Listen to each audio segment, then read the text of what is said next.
असहजता पैदा होती है आदर्श से।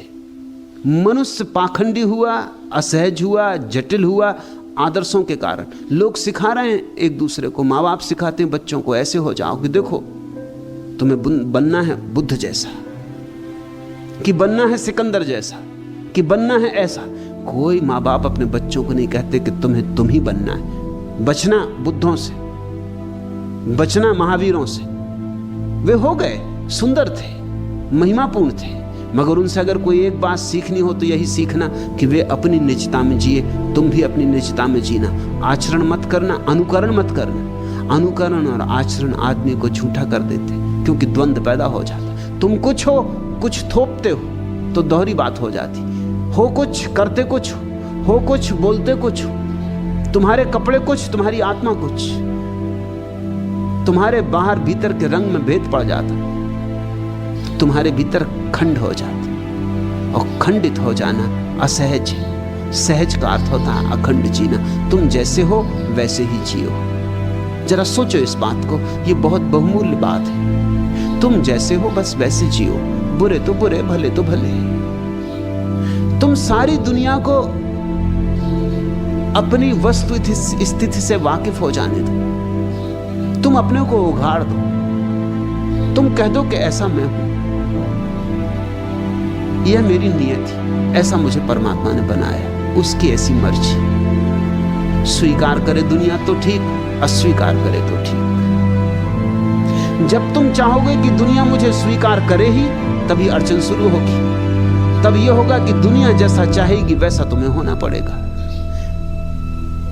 जब तुम चाहोगे कि दुनिया मुझे सम्मान दे तो अड़चन शुरू होगी, क्योंकि दुनिया सम्मान देगी अपने शर्त के आधार पर। उसकी शर्तें पूरी करोगे तो सम्मान देगी, उसकी शर्तें अगर पूरी नहीं हुई तो असम्मान करेगी। जिस आदमी ने कुछ होना चाहा वह भयग्रस्त हो जाए। जो भयग्रस्त हुआ कमजोर हुआ, आत्मा खोई उसने।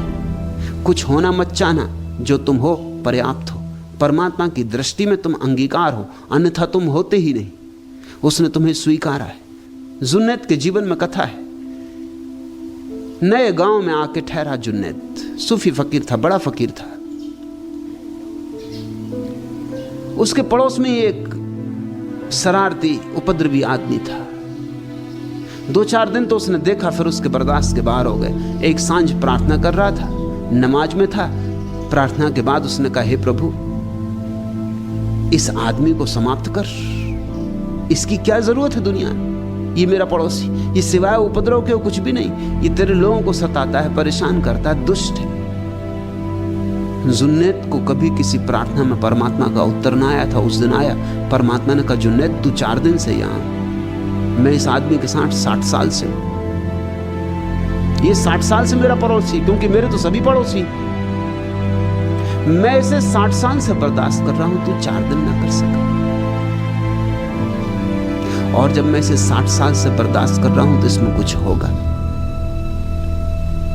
इसका कुछ राज होगा।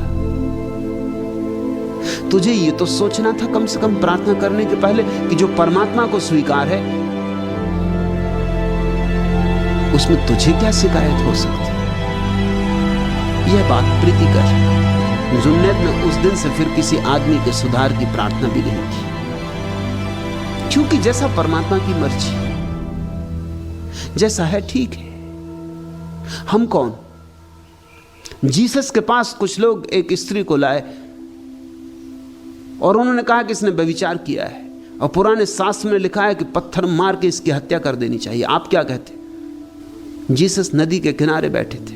जीसस सोच में पड़े होंगे, पत्थर मार के हत्या कर देना, अगर इसकी आज्ञा दें तो हिंसा होगी। फिर जीसस के प्रेम के सिद्धांत का क्या होगा? और अगर कहें कि नहीं क्षमा कर दो तो लोग नाराज होंगे। लोग कहेंगे तुम हमारे पुराने धर्म का खंडन कर रहे हैं, हमारे शास्त्र का खंडन कर रहे हैं।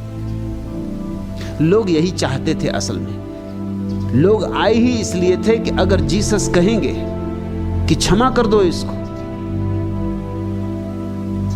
तो हम ये पत्थर जीसस को ही मारेंगे, क्योंकि वह हमारे पुराने धर्म ग्रंथ के खिलाफ बात कर रहे हैं। और अगर उन्होंने कहा कि मारो इसे पत्थर, तो हम इस स्त्री की हत्या भी करेंगे और जीसस से कहेंगे क्या हुआ तुम्हारे प्रेम का, तुम्हारी करुणा का।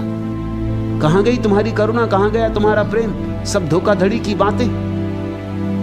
मगर उन्हें पता नहीं था कि जीसस क्या उत्तर देंगे। जीसस ने कहा कि ठीक कहते हैं पुराने शास्त्र, ठीक ही कहते होंगे, उठा लो पत्थर,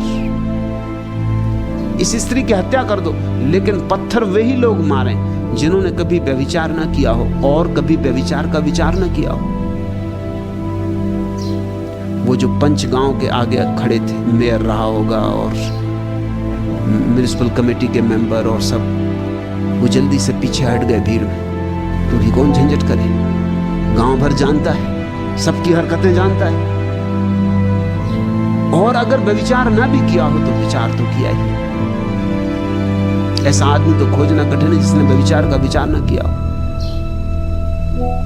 जो मोहित ना हुआ हो, आकर्षित ना हुआ हो। वो चुपचाप पीछे हट गए। धीरे धीरे वो जो लोग आए थे उनके हाथ में पत्थर थे, पत्थर उन्होंने वहीं गिरा दिए और धीरे धीरे लोग नदारत होने लगे। सांझ हो रही थी, सूरज ढल रहा था। सूरज के ढलते ही जैसे अंधेरा हुआ, लोग भाग गए वहां से। स्त्री अकेली छूट गई। उस स्त्री ने जीसस के चरणों पर सिर रखा और कहा कि आप मुझे जो भी सजा देना चाहें दें, मैं व्यभिचारिणी हूं, मैं स्वीकार करती हूं, मैं पापनी हूं और आपकी करुणा ने मेरे हृदय को गदगद कर दिया। आप जो भी सजा दें। जीसस ने कहा कि मैं कौन हूं सजा देने वाला? मैं तेरे और तेरे परमात्मा के बीच कौन हूं? तू जान, तेरा काम जान और तेरा परमात्मा जाने। मैं कोई निर्णय नहीं लेता। अगर तुझे लगता हो कि कुछ गलत किया है तो अब मत करना, और तुझे लगता हो कि जो है वो ठीक है तो जारी रखना। निर्णायक परमात्मा होगा, तेरे और परमात्मा के बीच अंतिम निर्णय होने वाला है, कोई बिचवैया नहीं। तू जा। ख्याल करते हो इस बात में जीसस का प्रतिष्ठित वचन है, बुराई की भी निंदा मत करना, बुराई की भी। क्यों? इसलिए कि अगर परमात्मा चला रहा है तो कुछ कारण होगा। अपने भीतर जागना, जीना, लेकिन जीने का सूत्र निकलता हो निजता से। सहज जुगतिले आसन करो। अगर तुम्हारा जीवन सहज हो जाए तो बस ठहर गए, आसन लग गया। यही असली आसन है। पालथी मार के और सिद्धासन लगाना असली आसन नहीं। वो तो कोई भी लगा ले, वो तो कवायद है, व्यायाम है, अच्छा है, करो तो शरीर के लिए स्वास्थ्य कर, लेकिन उससे कोई आत्मा नहीं मिल जाएगी। सहजता में, निजता में जो आसन लग जाता है तो आत्मा का अनुभव शुरू होता है।